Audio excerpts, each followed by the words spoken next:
All right, how's everybody doing? This is the Comic Samurai. I want to welcome you to my next video. And tonight we're going to be looking at my favorite comic book covers that feature smoking. So let's go ahead and jump right in. First up, we got this beautiful Girl with the Dragon Tattoo trade paperback. And it features that character, Lisbeth Salander. And she is one of my favorite fictional heroines in all of creation. I really like her character. Her story arcs, that whole series of novels were amazing. I really liked that Girl with a Dragon Tattoo. I always wondered what her tattoo looked like, and this is a beautiful image of Lisbeth having a smoke. I like that one. Next up, we got Powers number 37, and this features that character Dina Pilgrim having a cigarette. And this was such a fun series. I liked Image. I liked Brian Michael Bendis' work on it. Avon Oeming's art always was impressive, and this is no exception. That Dina Pilgrim having a cigarette.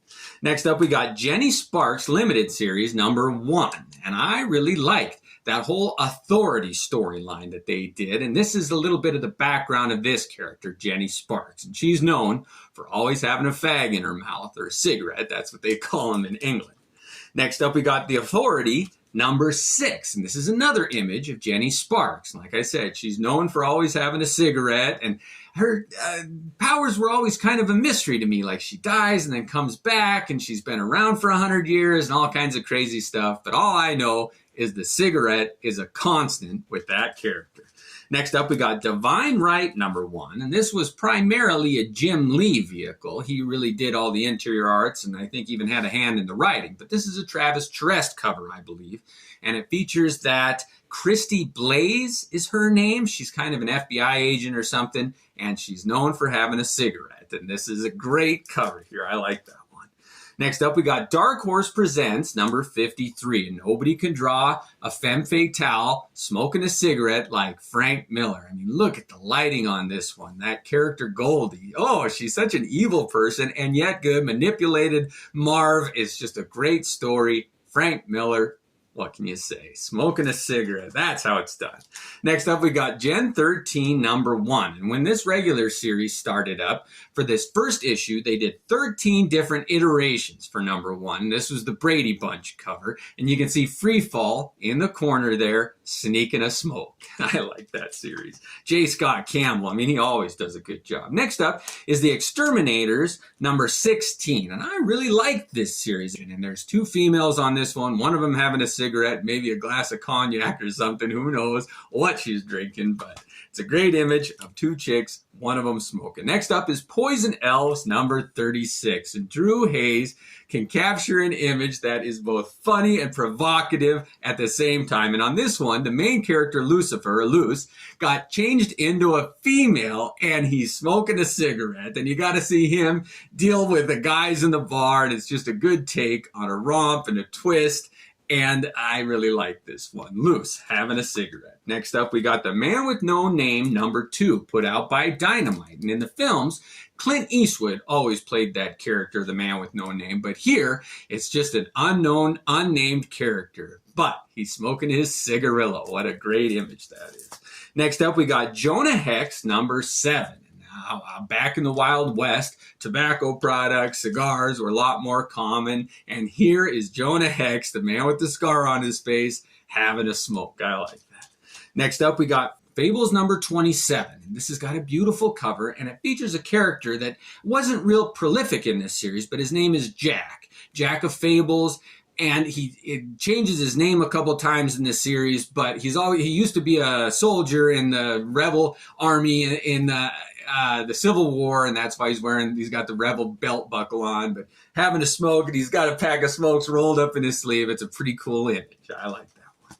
Next up, we got Jeremiah Harm number 1, and this was put out by Boom, and it was kind of tied to Wizard Magazine, and it was a good story. They tried to kick it off. It didn't really go anywhere, but that Jeremiah Harm was a pretty cool character, and they tried to pump up his coolness by having him smoke on the cover. And you just don't see that very much anymore. I don't know what year it was when they kind of phased that out, but they have. Animal Man number 31 is next, and there's this character on here called the Green Cigarette. That's his name. I mean, if you're going to create a character, man, you got to be scraping the bottom of the barrel to come up with that. But it's pretty entertaining, and this is a Brian Boland cover, and I really like that image right there of the Green Cigarette. Next up is Dick's number 4, put out by Caliber, written by Garth Ennis with McCrae art. And those two leads, those two misfits, are always getting in trouble. They drink, they smoke, they womanize, and this is their story, and they're on the image here, both smoking cigarettes. Next up, we got Transmetropolitan number 3. And this is a Derek Robertson cover, and he's, oh man, all of his stuff is so underrated. He did work on The Boys, a bunch of other series. But on this one, Transmetropolitan, the lead there is having a cigarette. He's always got those 2 different colored lenses in his glasses. That's a fun one. Next up, we got Trencher number 4. And this was such a weird series. The art style in it was unlike anything I'd ever seen. So it's neat to see how he dealt with the smoke coming off of the cigars that they're smoking or cigarettes that they're smoking. And this little Elvis impersonator there having a cigar. Trencher's there looking at him. It's kind of a funny cover. Next up, we got The Amazing Spider-Man number 366. And when you think of villains who smoke, the Red Skull with the cigarette holder is really an iconic image. And this one, done by Mark Bagley, is no exception. It's a beautiful image of the Red Skull smoking. You can really make him look evil. Next up, we got Troll number 1. And I think this character was created by Rob Liefeld, and it was supposed to kind of be modeled after Jack Kirby a little bit, I think. I know that Wildcats, the short guy in that one, was really supposed to take after Kirby, and he was known for always having a cigar. But this is Troll's image, and he's kind of a Wolverine knockoff, and he's smoking a cigar. Next up, we got Hitman number 11. And this is another Garth Ennis, John McCrae team up. And Garth Ennis always likes writing characters who smoke. And I think McCrae likes drawing it. It gives something to do, like acting. The actors always like having something to do. Brad Pitt's always eating something. And in this one, Hitman is having a cigarette with Green Lantern. It's kind of funny to see those two hanging out in a bar. Next up, we got Hellblazer number 200. And if there's a hero besides Wolverine and the Thing that's known for smoking, it's John Constantine, probably the most well-known DC character to smoke. One of his main bylines was the lung cancer that he got and how he kind of had tricked his way out of dying, but cost him his soul. Anyway, this is him above a huge ashtray full of cigarettes. And it's funny, my first job was a busboy, and I used to have to bus cigarettes, ashtrays. Can you believe that? Smoking or non-smoking, they used to have that. Lobo number 4 by Simon Bisley is next. And I guess besides John Constantine in the DC universe, Lobo is the other smoking character. But it's never a cigarette. It's always a big fat cigar. And I think he smokes them just to piss everybody around him off. They stink so bad. But this is a funny issue of that. Lobo smoking. Next up is Fantastic Four number 10. And this is a Jim Lee image. And it's the Thing having a cigar. And it goes together like peas and carrots. I mean, the Thing was known for, and I'd love to know his last appearance with a cigar. When was the last time? Because I doubt they're going to put any more covers with the Thing smoking on it. But this is a beautiful image here. I really like the lighting on that one too. All right, 2 left. Next up is Uncanny X-Men number 195, and it's Wolverine guest starring with Power Pack.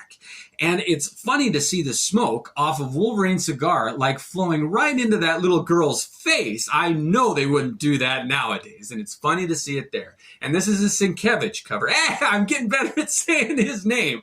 But it's a funny image here to see Wolverine and that secondhand smoke wafting right into that kid. And I saved the best for last. What If number 7? You knew it was coming. You're like, where's the Liefeld? Well, here it is. Drink it in. Enjoy it. This is one of my all-time favorite covers.